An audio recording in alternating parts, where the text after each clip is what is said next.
মহারাজ আজি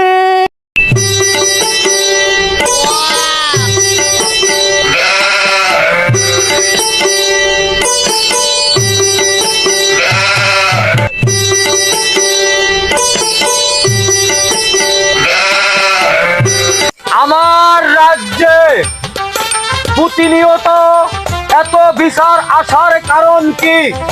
অতি শীঘ্রই সেনাপতিকে আসার জন্য হুকুম করো। সেনাপতি হাজির।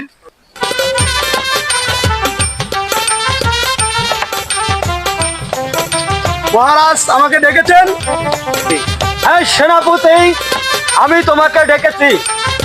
সেনাপতি, আমি এই রাজ্য হয়ে এই রাজ্যের যত গঠন নিয়ে আমার আর ভালো লাগে না। প্রতিনিয়ত আমার দুয়ারে কেন মানুষ বিচার আচার নিয়ে আসে? কিছুক্ষণ আগে শুনেছি এক অসহায় গরিবের ধান কেটে কে জানি জুলুম করে নিয়ে গেছে। তুমি সেনাপতি অতি শীঘ্রই সেই জুলুমকারকে আমার এই রাজমহলে নিয়ে আসো। রাজমহলে এনে তার এখানে বিচার কার্যকর হবে। সেনাপতি, এই মুহূর্তে তুমি সেই গরিব দুঃখী কৃষককে আমার রাজমহলে আসার জন্য আগমন জানাও। তাকে আমি তার সাথে যে জুলুম করেছে তার কথাটা শুনতে চাই, তারপরে আমি বিচার কার্যকর করব। এখনই যাও, যে প্রহরী নিয়ে চলে যাও, যে ওকে ডেকে আনো।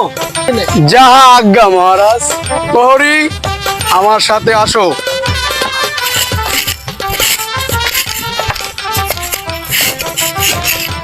এই কৃষক, তুমি কি রাজার কাছে বিচার নিয়ে গিয়েছো? জি সেনাপতি, আমি তো রাজার কাছে বিচার দিয়েছিলাম। তাহলে তুমি আসো, তোমাকে রাজা ডেকেছে।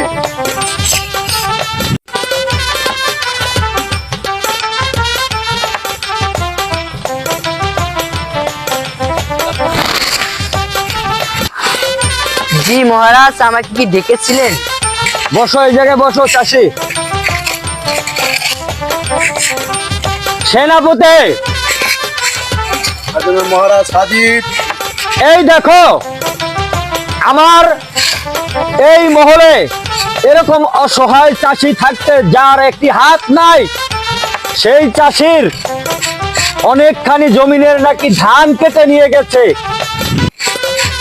অতি শীঘ্রই প্রহরীকে নিয়ে এই মুহূর্তে আমার রাজমহলে